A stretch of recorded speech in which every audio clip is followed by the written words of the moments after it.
El ser humano se enfrenta al futuro. In the sphere of economics and action, human beings face the future with permanent uncertainty. Irradicable. There's no such thing as risk. There is permanent uncertainty. Ahora lo vamos a explicar con más detalle. Now, let us take a closer look at this concept. Why is this so? Because what happens tomorrow will depend on our behavior as entrepreneurs.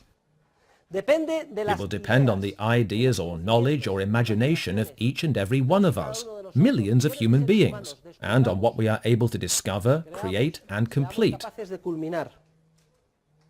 In this sense, in the sphere of economics and human action, the future is open to all of our creative possibilities. And we are not aware of the possible alternatives, so we cannot apply any decision theory. I remember when I got to Stanford, the top decision theorists were there.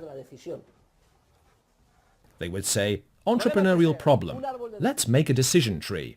The possible options are this, this, this, and this. If I choose this one, these other alternatives may arise, and then these. And the probability weights are these, and these.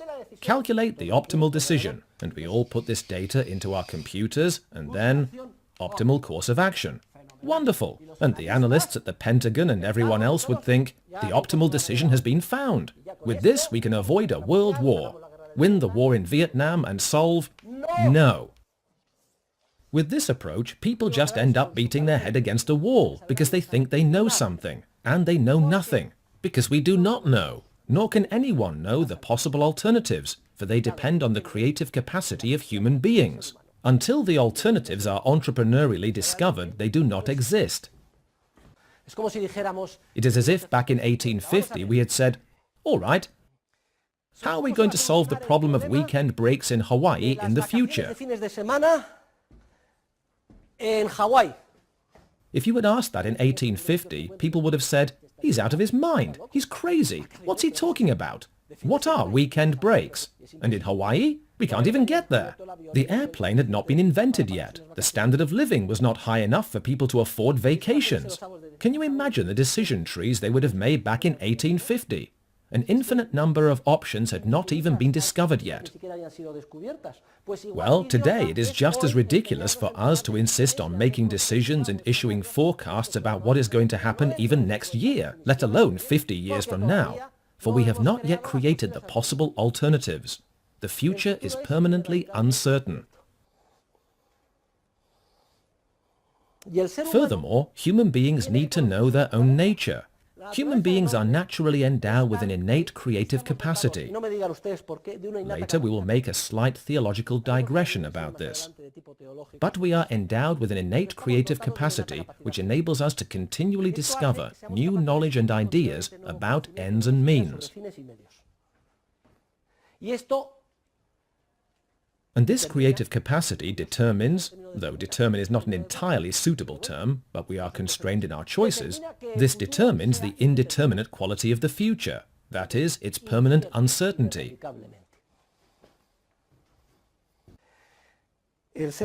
We human beings rebel against our own creative nature. Uncertainty makes us dizzy. We want certainty and security, and that is one of the tragedies of the human condition. In fact, there are no illnesses more serious than those in which the body's immune system malfunctions, fails to recognize the body's own cells and attacks them. Those are the most serious illnesses. Our own body attacks its own organs because it mistakes them as foreign invaders. It rebels against itself. Well, in the spiritual realm, and the realm of action, which I'm explaining here, this rebellion is the constant threat to man. We rebel against our own creative, entrepreneurial nature. It is our very nature which makes the future uncertain. And we rebel because the uncertainty of the future makes us dizzy. We demand security, certainty. We want to know what is going to happen. Much of the social crisis of our time stems from this rebellion against our own creative nature. If not, why do you think millions of people caen en la fall into trampa the trap of expecting the authorities to solve all their problems, from the day they're born till the que day los they die, gobernantes les solucionen su vida, desde que nacen hasta que mueren, como si tal as cosa if fuera such a posible. thing were possible, when indeed it is not. We demand, we want certainty. We ask for a crystal ball. Millions of people read the horoscopes every day. Cogemos el horóscopo, We look up our horoscope. Why not? Now that we are demanding things, people demand certainty, and the market supplies it in the horoscope section. Let's see. Capricorn. You consult your stars and read that you are going to have lots of power, success in love, must be careful with money. People read this and then go on with their day either relieved or uneasy. What a bunch of nonsense. But there is a demand for it, and there it is. Why do people read horoscopes? Because we need security. And that need very frequently keeps us in a state of indefinite immaturity. We do not accept responsibility for ourselves. We do not grow up. We want somebody else to solve all our problems. We want other people to take the responsibility.